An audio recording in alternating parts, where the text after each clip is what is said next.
It is another Football Friday. We will get into all of that, but some unfortunate, sad, and terrible, tragic news coming in the late nights of last night during the Thursday night game. A huge, great game, and awesome, just everything you expected from a classic rivalry to two legendary franchises. But the bigger news was one of the greats of Denver Broncos and a receiver who was very, very consistent, a dominant receiver. And everybody that you've heard, the outpouring sadness, the outpouring of just support for a man that where we think of was huge personality, a huge smile, and another life gone way too soon. Demaryius Thomas, the former four-time Pro Bowler for the Denver Broncos, has suddenly passed away in his house last night. Just tragic to see. As we always like to say nowadays, tell your loved ones, literally, you love them. You just got to check up on people because you never know what can happen in this life, especially what's happened in the past 2 years. We don't know what to ever expect each and every day. Another life gone way too soon. So to the Thomas family and to Demaryius Thomas, rest in peace to one of the all-time greats in Denver Bronco history. You will be missed, DT88. Yeah. Keys to the city, baby. When you see us, so you know you really viewing greatness in the making. Double up on facts we stating. Podcasting, cruise control, city, state, the nation. So what you saying, what we saying, prime information. Facts, keys to the city, we unlocking the statements. Streaming every Friday.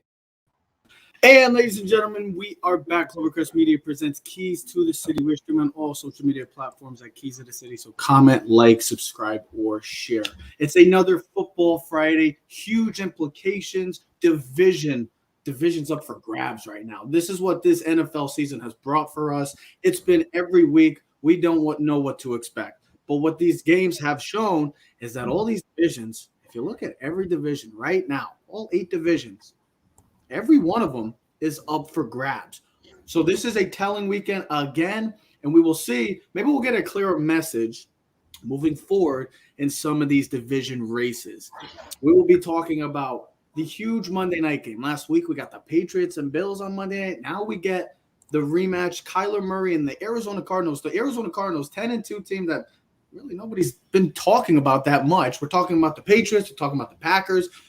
Forgetting about the team that has the best record currently in the NFL, the Arizona Cardinals. So who needs this one more? Is it Matthew Stafford or is it Kyler Murray? Plus, we'll be talking about another divisional game that just happened 2 weeks ago where it was one of the crazier games of this season on a Sunday night between the Baltimore Ravens and the Cleveland Browns. So is it a make or break for, yes, not just Baker Mayfield, but for Lamar Jackson as well and the Baltimore Ravens? But we're going to start off in the NFC East. If we think about a year ago at this time, all we could think about was comical laughter. It was a comedy show each and every week in the NFC East with all the situations that were going on, the records, the whole situation in COVID, having no fans, the injuries. Well, let's go 1 year later. Now we're starting to get a firm grasp of how this division has played out too in recent years. And you see these two teams right now, the Washington football team and the Dallas Cowboys.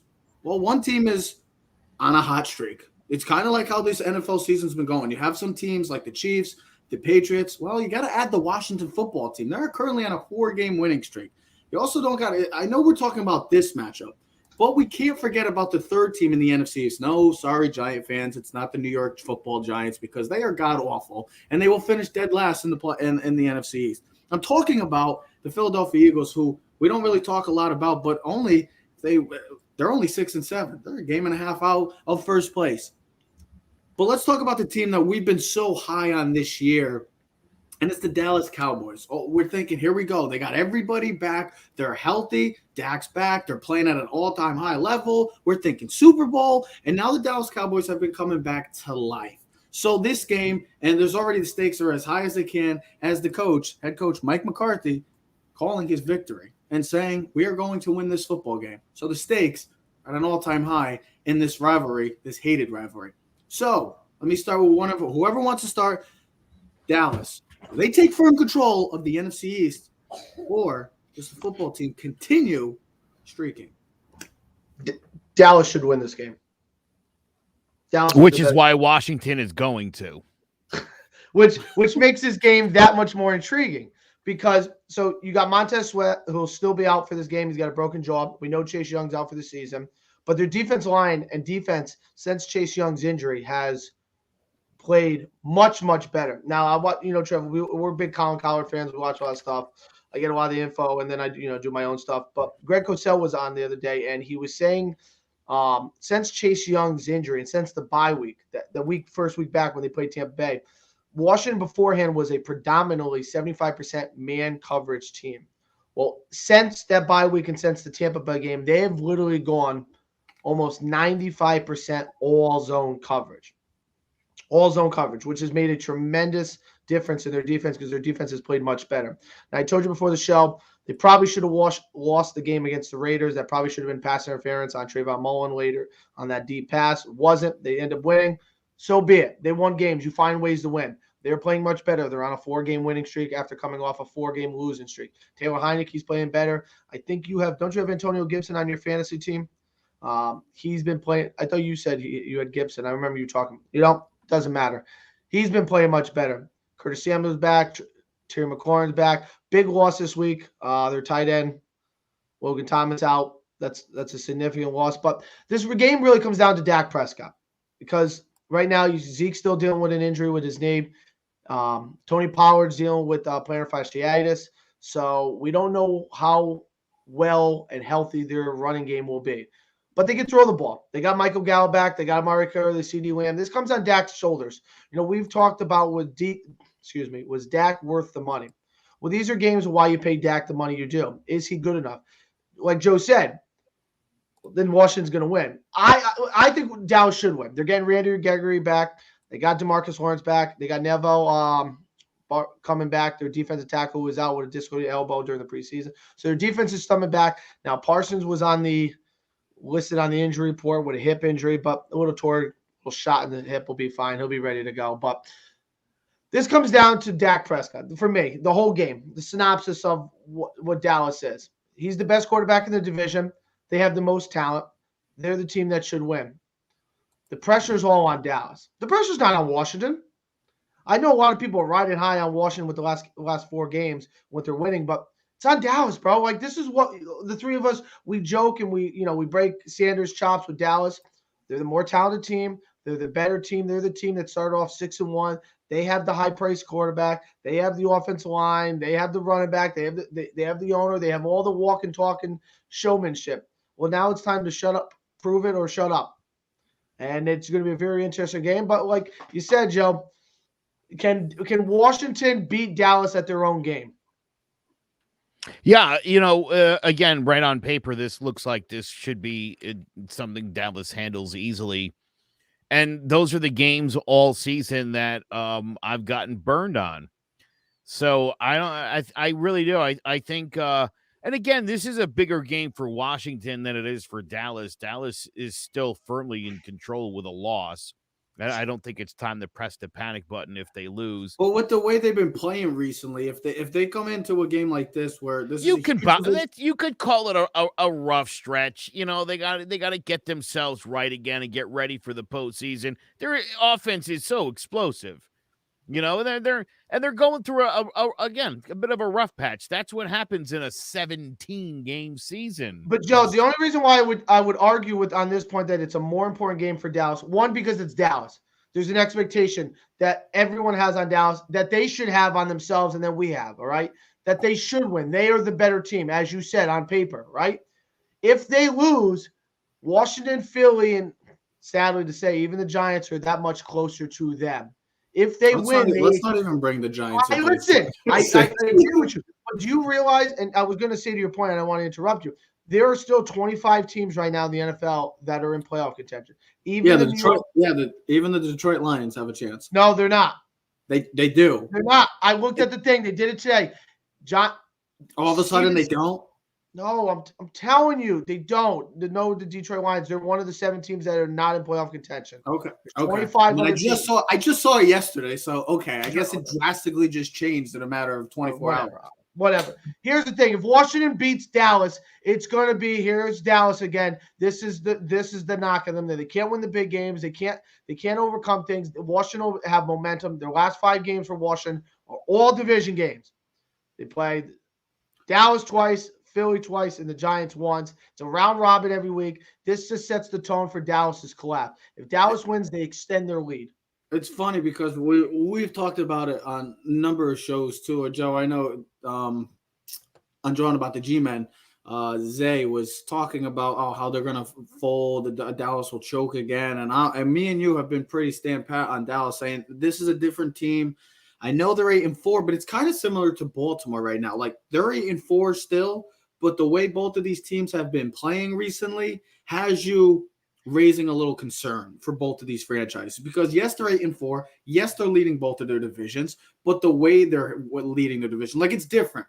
You see the Patriots, see the Chiefs, even 2 teams that have similar records to both of these teams, but the way they're finishing games, the way they're playing their games and winning, that's how they're doing. I know Dallas had a nice win last week on Thursday night.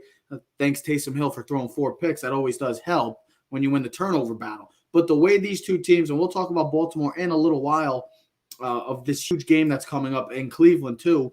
Both of those teams, yes, they're 8-4, but it seems like they're trending backwards. Whereas this is a time of season, it's December 10th, guys, and this isn't September, this isn't October where we can we can go through the motions. No, you're only a month away from the playoffs, and in a conference right now. For both teams, the NFC and the AFC, well, you can't afford to have that bad performance because if you do, the standings and you may not even make the playoffs because of how tight each conference has been for this first 14 weeks. I mean, we're coming up on I think it's week 4. Yeah, it's week 14 this week. And this is where it's, like you said, Ted, it's put up or shut up for the Dallas Cowboys. Here's a funny thought on both of those teams, Dallas and Baltimore, and the fact that they're both going through, what I just think is a rough patch that you'd expect in any regular season for these teams, because you're talking about 2 of the greatest performing regular season quarterbacks ever in Prescott and Jackson. This is usually where these 2 guys shine. So to see them struggling in the regular season, to me, that doesn't bode well for the postseason. Now's the time where they should really be getting it right. Dallas at one point seemed like they were, and we didn't want to admit it because we are Giants fans who went to Cowboys, but man, they look like they could have been the team to beat for a hot minute there. And just when people were like, well, Dallas, they were like, no. And they've played like they've played the last few weeks, which is good because nothing is worse than Dallas fans feeling like they legit have a chance. Here's another thing that we should take in consideration. This is not just the biggest game for Taylor Heineke and hell for even Dak Prescott. This is the big game. This is a huge game for the head coaches. Mike McCarthy came out this week and said, "We're going to win this football game."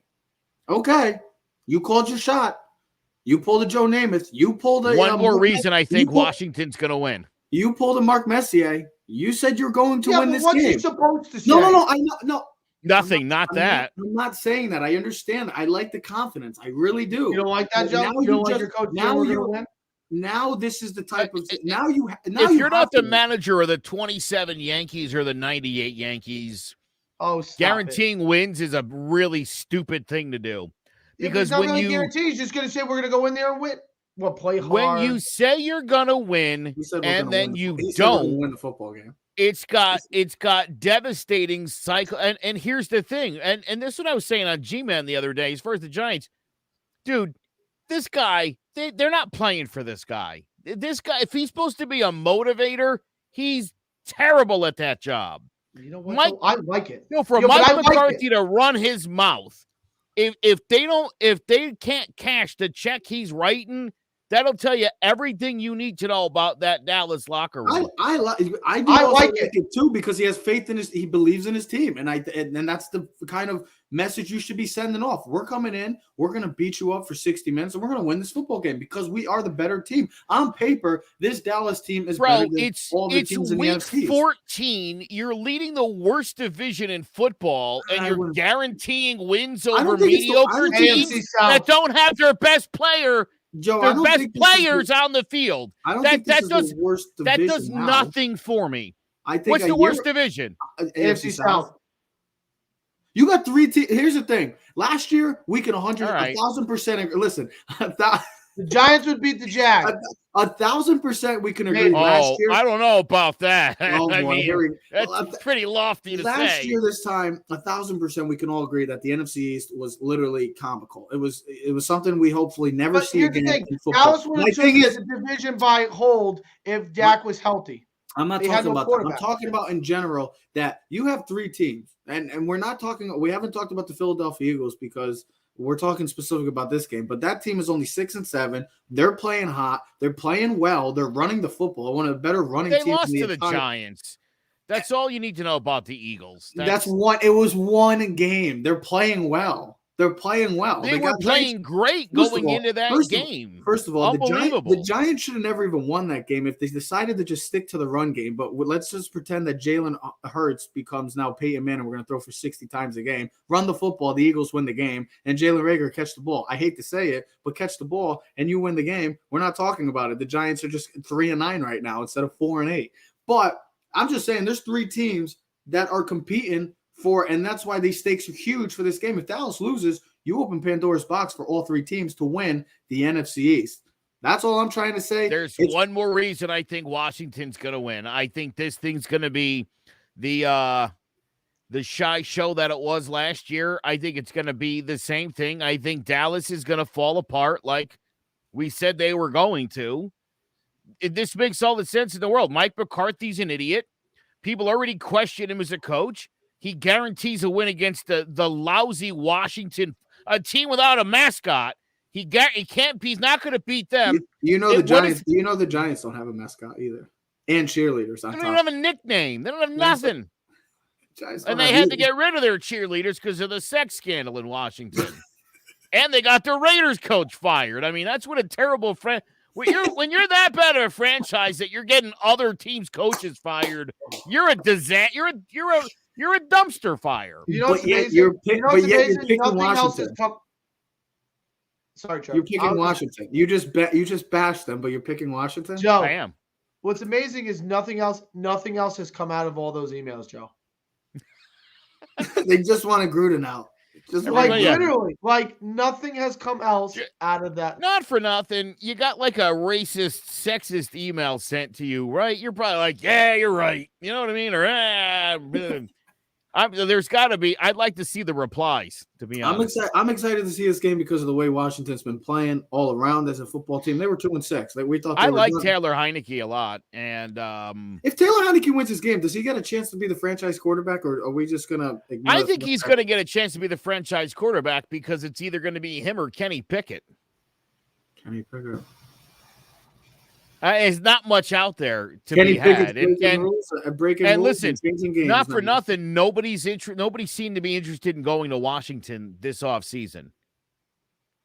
Nobody was like, hey, sign me up, Ron. I'd love to come to Washington, to the nation's capital. And nobody wanted to go there. Well, despite everyone thinking that defense was championship caliber, nobody wanted to go to Washington. Fitzpatrick did, but he'll go anywhere for cash.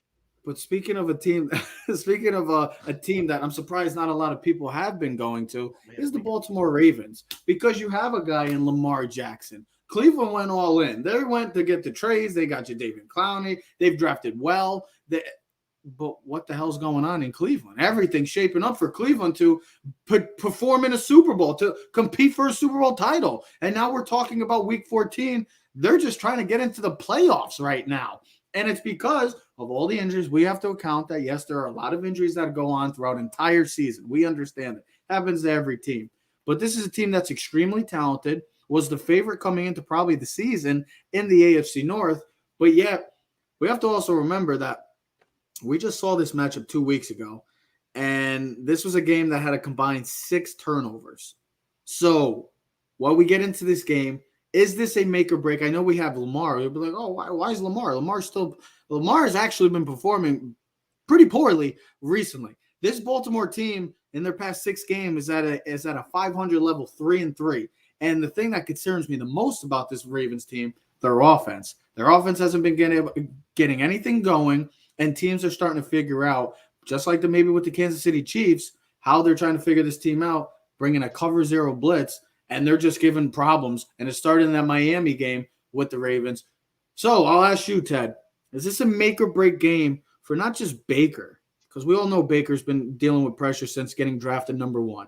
But is it for Lamar Jackson as well? Well, so here's the thing. I sent you the article I was reading today. The reason why I wanted to say more about Baker, this is a make or break for Baker. They already gave him the 5th-year extension. I mean, that's the obvious. But here's the thing. Lamar's going to get the contract extension, okay? He's an MVP. He's one of the better quarterbacks in the thing. I sent you the ringer thing. I sent you the information.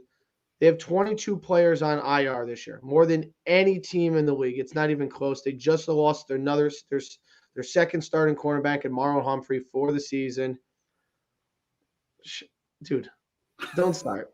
He's writing side comments. Wait, the hell! Look at you. You look like you're about. You know why? You know why? I think because I just had a nice chicken parm sandwich on toasted bread. And you want me to get rid of you and me and Joe can do the show then? Man, Joe, he's always got comments, and I had to bring in some food. But here's the thing. I wrote all this crap, and I said, well, why you don't use my question? You tell me you write some questions. I write a whole bunch of stuff about Baker Mayfield and a bunch of – you don't even use it. And then you want to talk about Russell Wilson and the damn Giants because both teams sucked. They have awful offensive lines. Here's what I have to say. Thank God I lit a match under your ass. And we could stem off this and take this in a whole bunch of different avenues. So here's the thing. Baker Mayfield's a 500 quarterback. He's 28-28 in his career, all right? He's 2-5 against the Ravens. Both teams right now can't score. 5 of the last 6 games, the Ravens have scored less than 20 points. 5 of the last 6 games, Browns haven't even scored more than 17 points. Both teams suck offensively. Right now, the Ravens, you and me might have to be their running back and receivers because they're falling apart. They've had more guys miss time, more starts. Their offensive line is in trouble. Miami a couple weeks ago on Monday Night Football set the tone of this is how you have to play the Baltimore Ravens. You have to line up all guys along the line of scrimmage, put more speed on the field, and blitz and play man coverage because they don't have a number 1 receiver. That's why you and me had kind of joked and we talked maybe Beckham would have been a spot there. You know, a number 1 guy that could beat man coverage. He chose to go to the Rams. Better choice for him.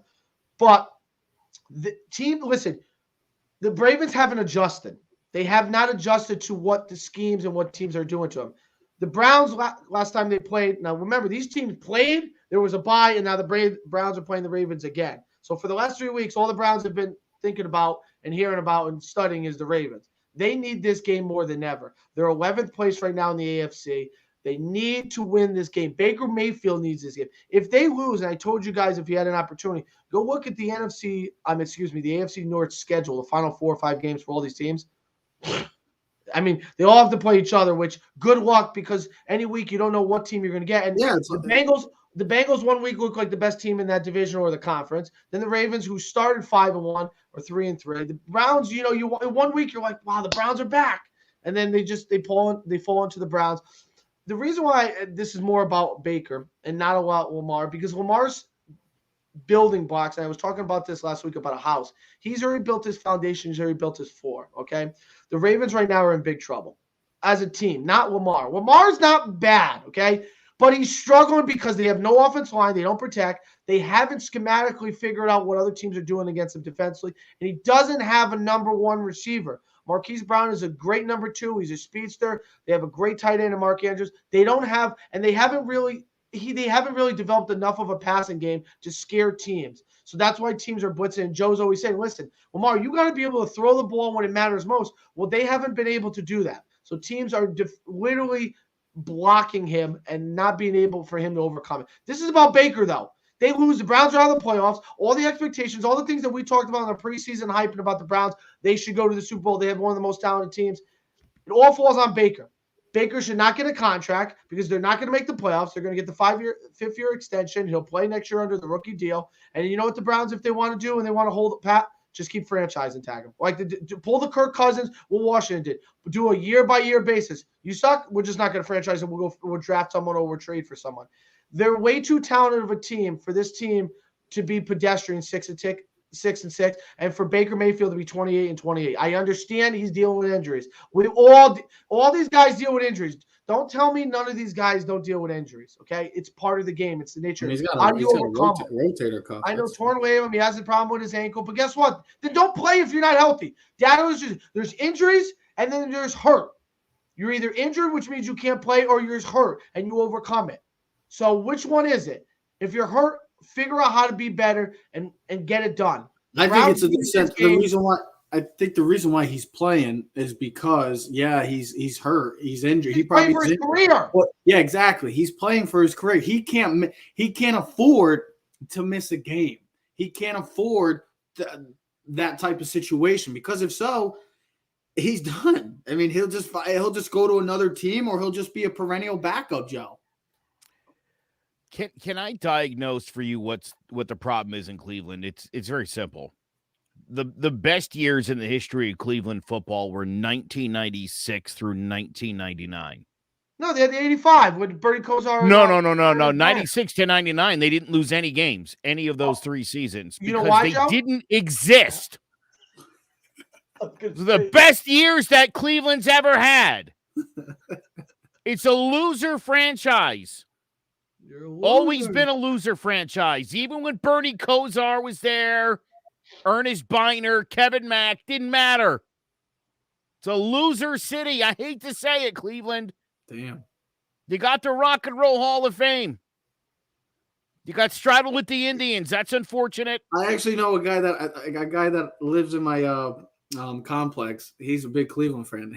The 2 biggest moments in Cleveland history, sports history, is realistically the Jordan shot and the drive, and it's nothing good. Yeah. That's the thing. Yeah. When we think of Cleveland sports, those are the 2 memories that we think of. You're right, Joe. This is the franchise that it is. It's sad. I don't think that. I mean, it's not the Browns' fault. They got great fans. They have passionate fans as they come. Here's the difference between those folks and us. They know what they are. And we pretend, again, we got the Super Bowls. Don't forget, in the 50s, it was us and the Browns. We're like the 2 best, but it's been 70 years. A lot has changed. They've accepted the fact that they're losers. And we think, because it's New York, that we can't possibly be a loser organization. We're the Browns of the East. Wow. It's deep. I thought we were the other day we were the Lions. Now we're the Lions. Now we're the Browns. Yeah. Oh, no, it just, you see this game, and it really showed last game where anytime a quarterback or a team has a turnover differential, has 4 turnovers in a game, most of the time, you should be, as the opposition, you should be winning the football game.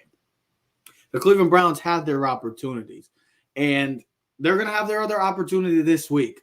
Baker, his job's on the line. His career is on the line. Lamar, I love Lamar Jackson. I'm a huge Lamar Jackson fan. But we have to not just say, oh, well, he's fine. He's going to be great. We know that he's going to be great. But still, there are moments in time that there are people that still question his ability to win football games, meaningful football games, because of the factor that they don't have some sort of passing game. And maybe he's not the greatest quarterback in the sense of throwing the football, stretching the field. And I know it doesn't help. He doesn't have those weapons. But still, it's coming down like we just talked about in the Dallas game. It's December football.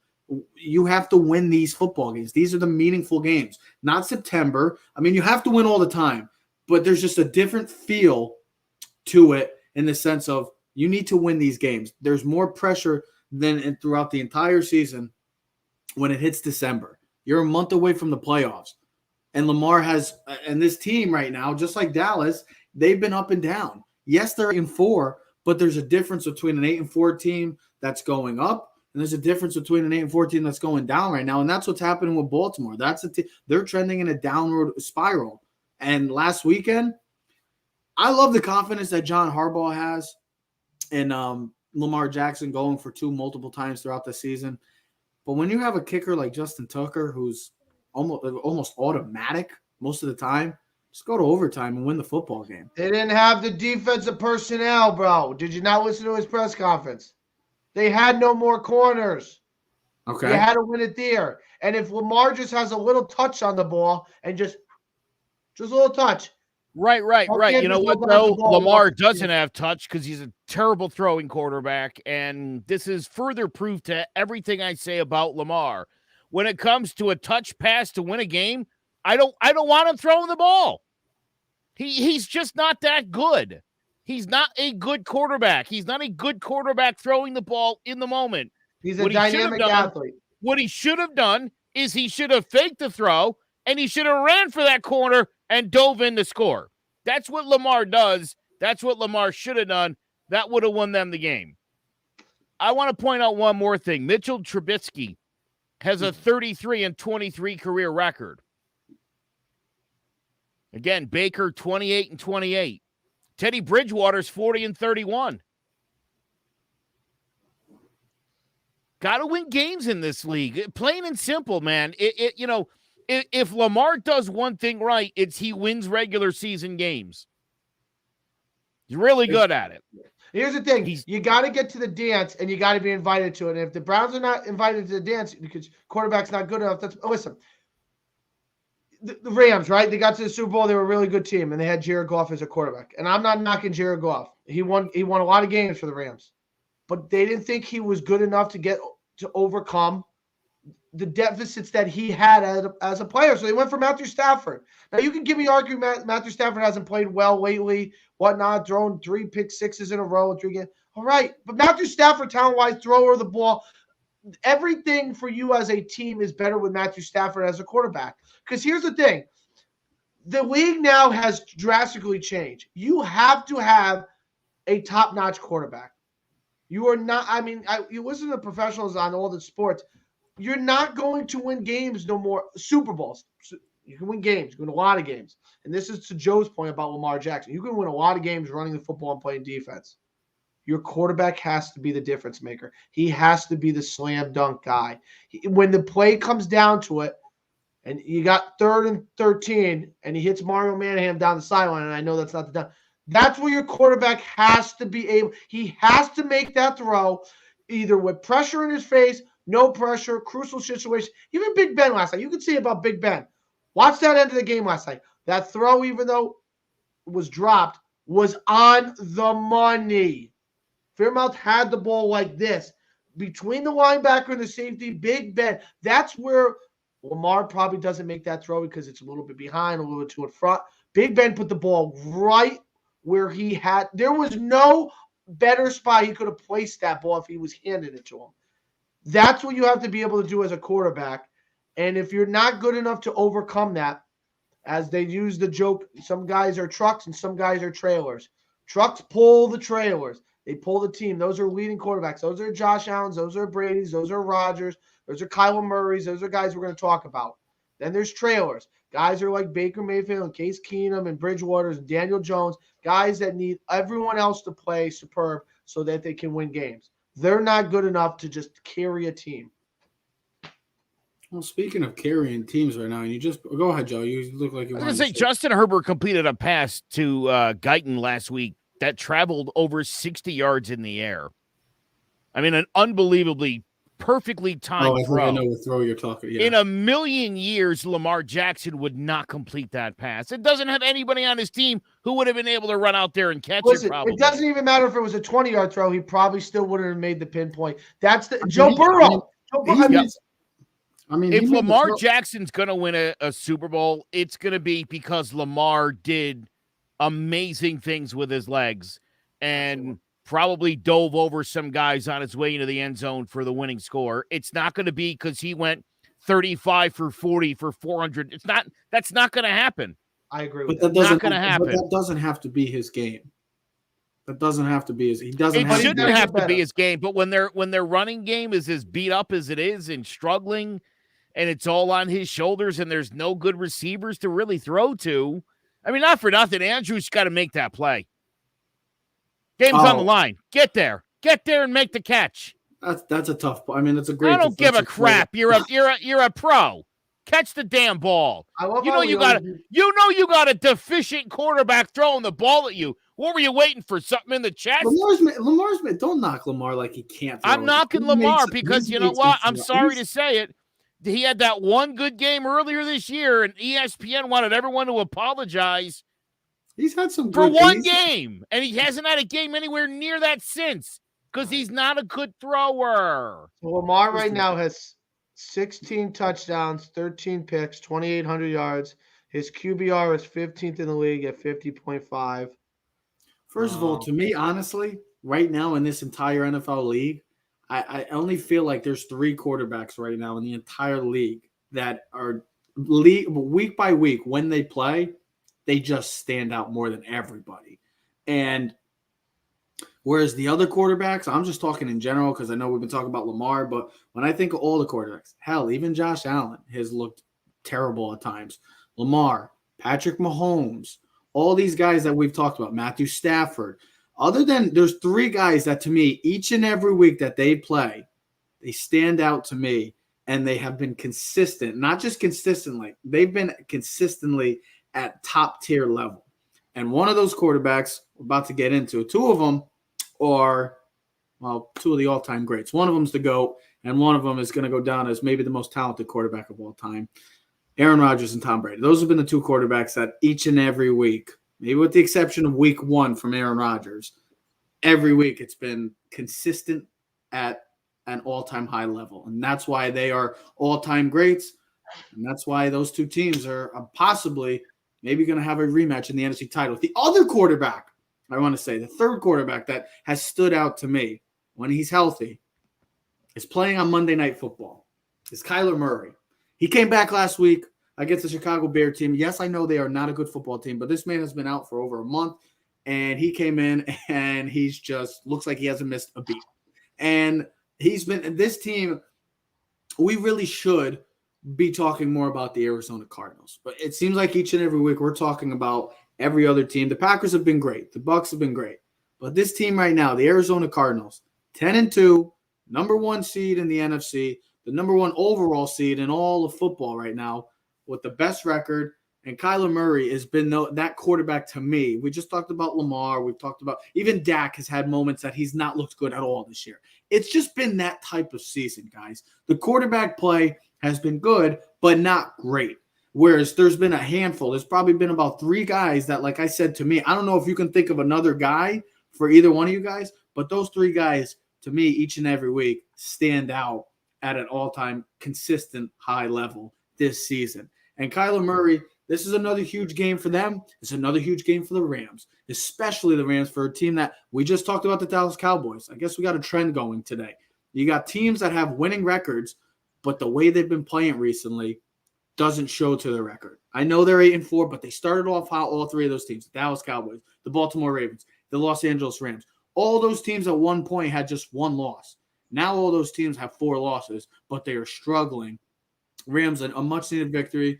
Anytime you can play a team like Jacksonville, you'll take advantage of that. But let me ask you guys. It's a huge Monday night game. Last week we had a huge Monday night game in the AFC East. Now we're going to the West Coast. We're going to be in the sunny desert of the Arizona Cardinals taking on the LA Rams. LA Rams, you want to win the NFC West? Got to win this game. Arizona wins this, wrap it up. The NFC West will be the Arizona Cardinals and maybe even a better shot of hosting the NFC playoffs coming to the desert. Who needs this win more? Is it Kyler or is it Matthew Stafford, Joe? You just answered the question for both of us. It's Matthew Stafford. Great you just job. said if the Cardinals win, division's over. Well, here's my hold on. Here's my thing. I know I might have just answered the question, but I'm thinking from a standpoint. Hold on, I'm thinking from a standpoint like this is still a talented enough team, the Rams, that even if they didn't win the NFC West, they can still go into somewhere else. And when healthy, I know Robert Woods is not coming back, but when healthy at full strength, this team can go into anywhere in the NFL and win a road game. And that's why I'm saying I know that Stafford needs this one more because of divisional purposes, but still, this is a good enough team, a talented enough team to, yes, if they're a wild card team, they can go into any other place in the NFC, and they can win a football game. Well, let's just face the facts. They lose, they'll be playing Dallas Cowboys wild card weekend if Dallas ends up winning that division. That's what they'll be. They'll be going to Texas Stadium and playing the Dallas Cowboys because that'll be the 4 or 5 seed. Because the Rams have pretty much shored up the 5 seed. And the reason why I also Dallas ask, will be the I 4 also seed say with Tampa and Green Bay being the 2 and 2. And the reason why I say Kyler too, who needs to win more, guys, is because yes, he played great last week, but you're the Arizona Cardinals. Most of the tenure that I've seen as the Arizona Cardinals franchise, with the exception of the Kurt Warner days, they've been like we just talked about the Browns, they've been a losing franchise. They haven't been very successful in the NFL. So to see them right now playing at this level, to see them dominating each and every week, do we need to consistently see this from Kyler Murray to take them still serious? I mean, this team is great, but I don't feel like people are like, it's the Arizona Cardinals. Do I really want to say the Arizona Cardinals? Do I want to trust the Arizona Cardinals? Like, you could say the Bucs right now. You could say the Packers. You could say the Patriots if you want because of the history, specifically last year with the Bucs. But when you think of the Arizona Cardinals, it's just like it's hard to fathom that. Like, take that into. Well, you are right on that. You are right on that because, as you said, when we do a lot of our power rankings, even though I had Arizona number 1, you forget that you forget they're the best team record-wise in football. They were the last undefeated team. Like when we do our thing of who's the best teams, we skip number 1 and we go like to Green Bay and Tampa 2 and 3 and the Patriots and the Chiefs and Buffalo and this, and we just skip over number 1, the Cardinals, almost like they're a team that's supposed to be there. They're not supposed to. Yeah. I think all 4 of us were close to having them 4th in the 4 of us.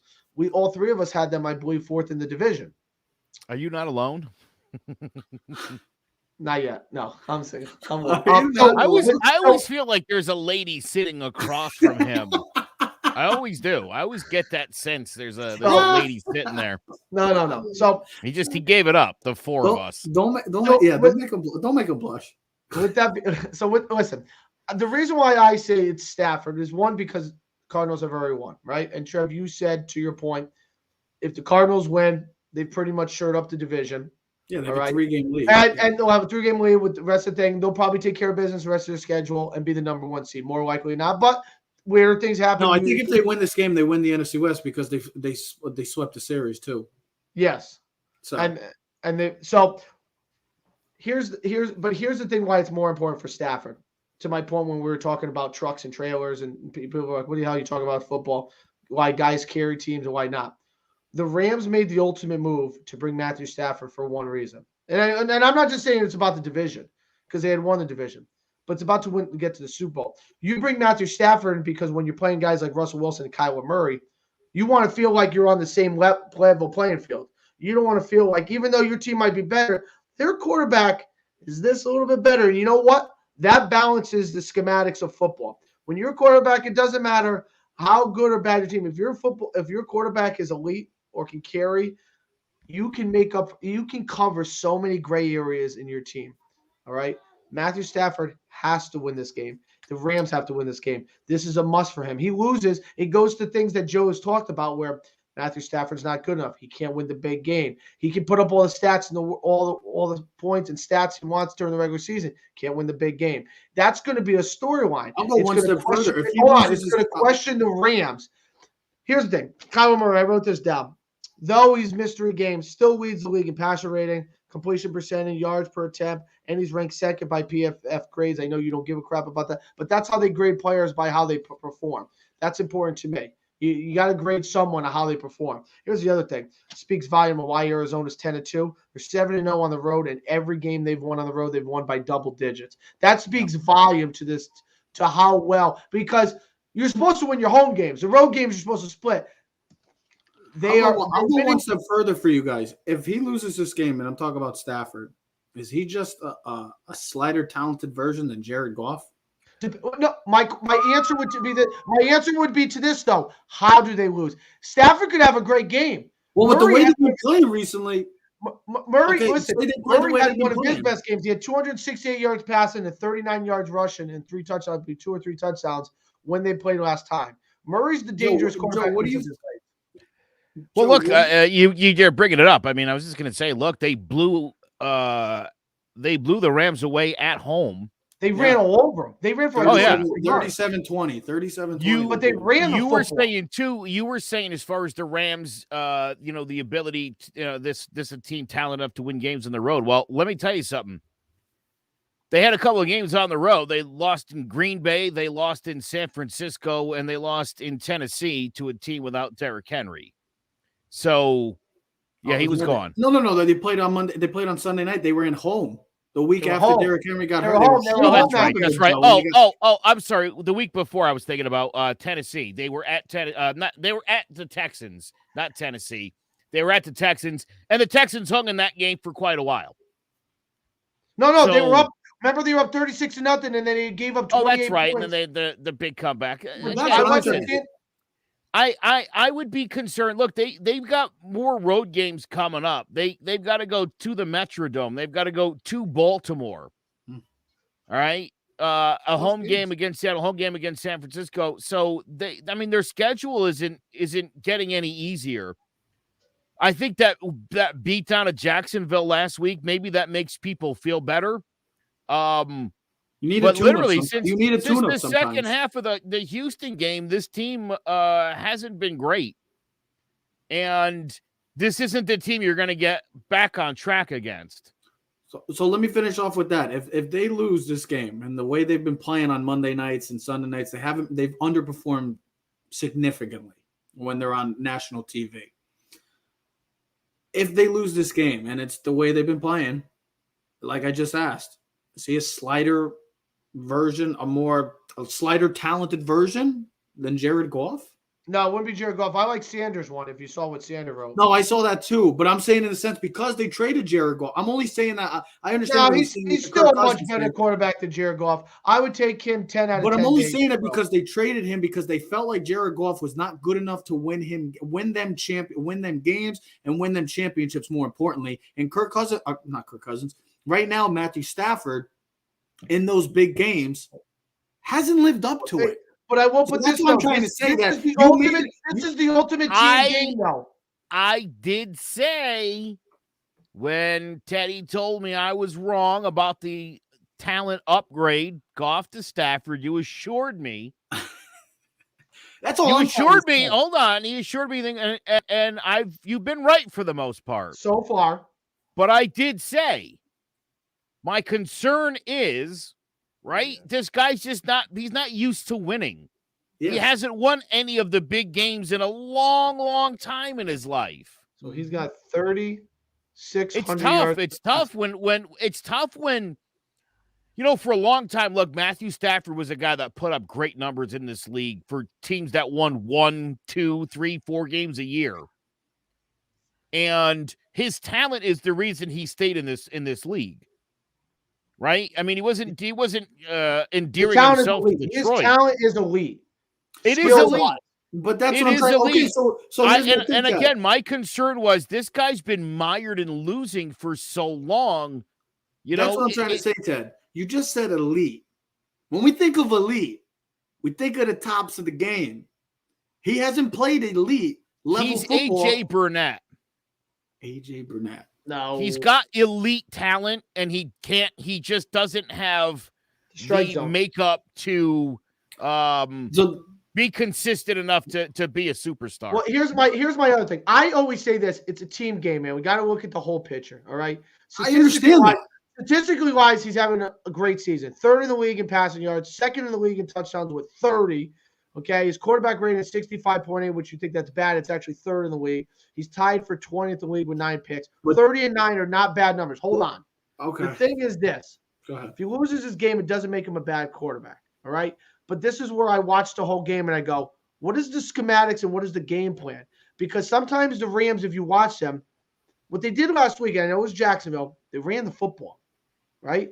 If they go back to when they were successful with Jared Goff, and they had Gurley as a running back. I know they don't have Todd Gurley. It was the stretch runs. It was the zone runs. I have Sony Michel and Darrell Henderson. Run the ball. Set up the play action pass for the bombs for Beckham over deep or Van Jefferson deep. Because when you watch Matthew Stafford, when they are run first, pass second, He's one of the best quarterbacks in the league. When they say we want you to go throw the ball 50 times and we want you to be Brady or Rodgers, that's when he gets himself in trouble. What is the game plan?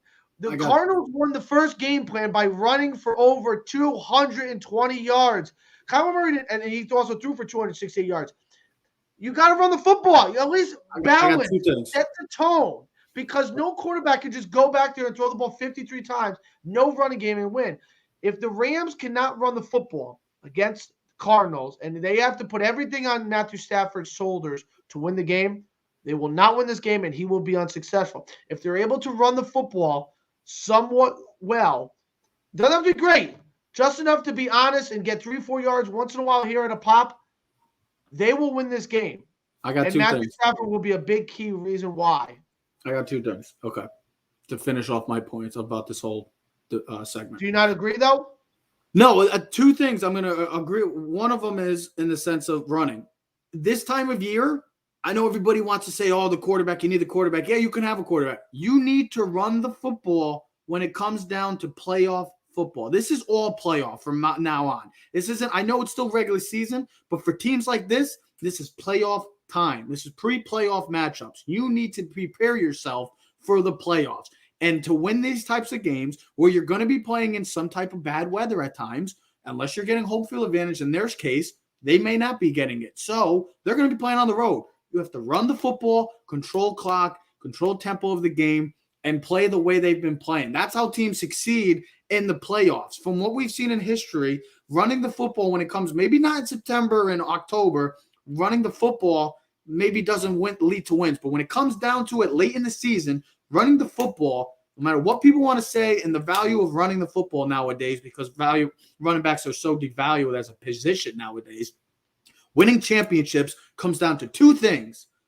Great defenses. I don't care what anybody says. You still have to have a great defense, and you still have to control the line of scrimmage, and that's the problem with the Rams right now. And my final part is about the whole Matthew Stafford thing. You traded for Matthew Stafford because you felt like he was going to win you a Super Bowl. There's no difference right now that I've seen from Matthew Stafford to Jared Goff last year. This is a very similar team in the sense of maybe their offensive line is worse than what it was last year, but you still got the defense. You added pieces, if anything. You added Von Miller. You lost a couple pieces. I understand that. Everybody does that. But you traded one particular guy because you felt like you were a quarterback away from winning a championship, and they are probably in the exact same position that they were in last year. That's why I want to say, that's how I want to finish up my point about the whole Matthew Stafford argument. Anybody else got something to finish off with? You guys all quiet. I said my piece. No, I'm good. I feel like I've said all I need to say. I don't need to beat the dead horse. We'll go review it Tuesday. Hold on. Sanders says Goff has never and will never throw for 5,000 yards in a season. There's things that are more important than statistics, though. Yeah, if you care, what difference does it make? Dude, again, here, like my point is, and I bring this up when I talk about Deshaun Watson, too, who's got a losing record for his career. Mitchell Trubisky won 10 more games than he lost in his career, and that gets him nothing. That means, like, that's not even a starting job. Because Tim who do you Tebow play for? has a winning record. You're winning. You're playing to win games. Exactly, but who do you play for? Here's the thing. The Giants are like a 16-13 kind of a game. Like, that's the kind of games the Giants want to win. I don't know why I said 16-13, right? Like a 15-12 field goal kind of game. But then you want to get pissed off because the quarterback doesn't throw for 300 yards. What? It's not all about stats. Joe. It's not about stats. It's about, again, dude, I'll take Mac Jones 2 for 3 for 19 yards and the dub. I'll take that every day. I don't care how many yards these guys are throwing for. You have to take consideration. I don't know if you're going to have situations like that again where you're going to have weather. Well, he's not. He knows. Bill Belichick will have another game at some point in Mac Jones's career where they run the ball 3 times. Everyone should have known what was going to happen when he was wearing the Navy mask pregame. If you guys remember, he had the Navy mask. I know. Triple option. Oh, speaking of that, that's tomorrow. Army Navy. Can't wait for that game, by the way. But oh my God, I didn't even get that, Ted. Yeah, running the football. He literally like giving you a metaphor what was going to happen. We were going to run the football. He did an interview the next morning, and no joke, they asked him how he was doing. He said he felt a little run down. He's a brilliant man. Listen, we'll talk about it all on Tuesday, but the Rams have make this quick. Go ahead. Bud. No, finish off. I was going to say something completely different. It stems with a lot of the situations and things we could talk to, like Dallas. When Dallas is the most successful, it was Zeke and Tony Pollard in the running game. Now, I was looking at a stat. They said when Zeke hasn't rushed for more than 50 yards in the last 5 games, which is not good for me because I have him in fantasy and I have a huge game. And right now I'm not even gonna say what I'm getting right now, but I'm getting slapped around right now by Pat last night because he had Najee Harris, Justin Jefferson, and Osborne, the kid he picked up off this week who had like huge touchdowns. What I'm saying is teams like Minnesota last night, right? They run the football. Kirk Cousins looks like a much better quarterback when they run the football, right? Like when Eli Manning was winning the Super Bowls, wasn't Eli carrying the team? He was doing everything he needed to do as being a successful quarterback, but they were running the football. It doesn't have to be great. It doesn't have to be your bread and butter, but it has to be consistent enough to make the defense honest so that when you do run play action, they have to think run, at least in their mindset. Slows them down for that half a second so that guys like Beckham can get over the top. Let me explain why Sanders confused, and I can wrap this all up in a nutshell.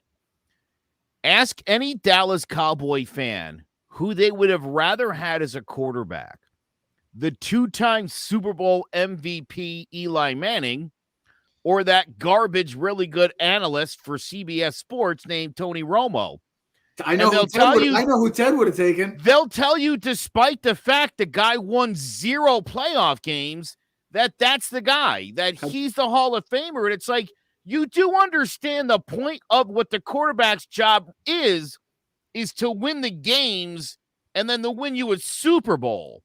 Literally, that's the only thing that guy's living for, is to win you enough games to get you the Lombardi. Ted would take Tony Romo.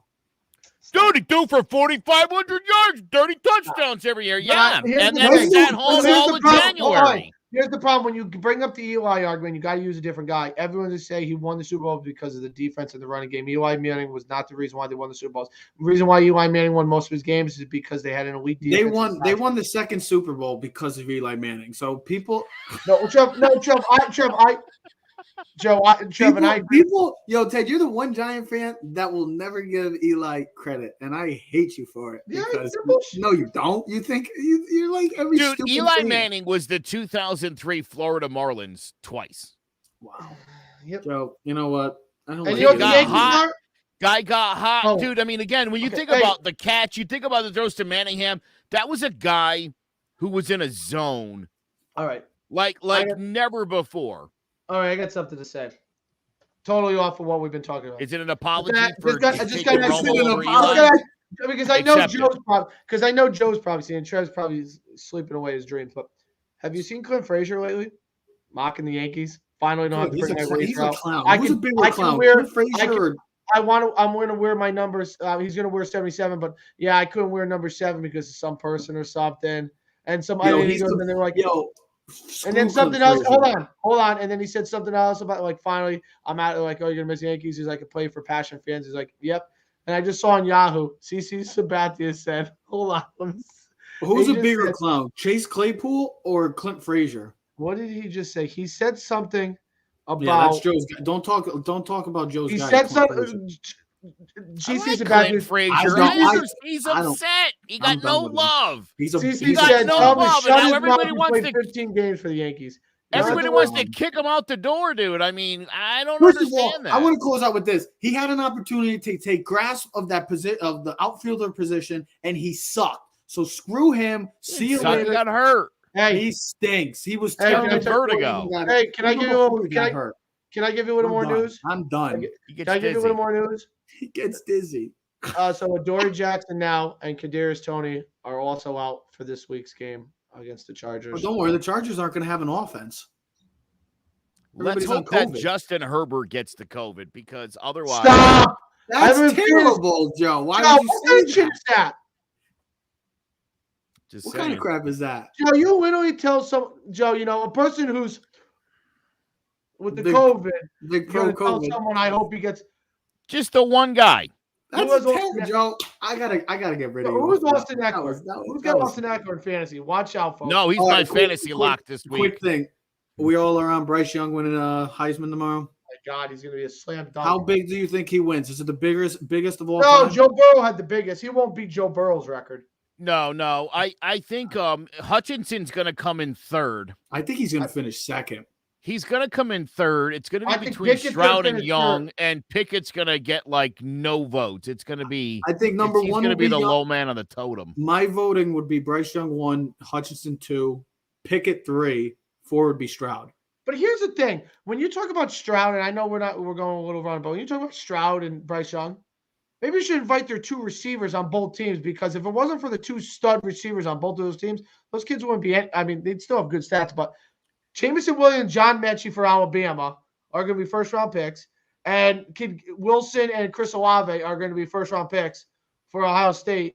And I mean, it does help. I can't wait to talk It does about help this. when your two stud receivers. By the way, are top- Will Anderson outplayed Hutchinson by a miracle mile. It's I'm shocked. Yo, they didn't want two Alabama guys. They did it That's last what year. down to. Listen, Yeah, so again, there's no way he's winning it, because he's clearly not the best defensive player, let alone the best player, period. Can I ask you a question? Who won the I did not see. I saw most awards. Who won the defensive player of the year? Guy from Georgia. Oh, Jordan Davis. Yeah, Jordan Davis. No, he that's won who it defensive player of the year. I think. No, he won the Outland Trophy for the best interior lineman, and he won the Bedard. I don't know. I was at work, so I did not I see. thought I saw that. I can't wait to talk about, by the way, I cannot wait to talk about the Final Four. I'm really excited for both of these games. I think both games are going to be classics. I really do believe that deep down in my soul, and I can't wait to see it. And we're going to talk about that in the next coming weeks. But for now, it's all NFL currently on Keys to the City.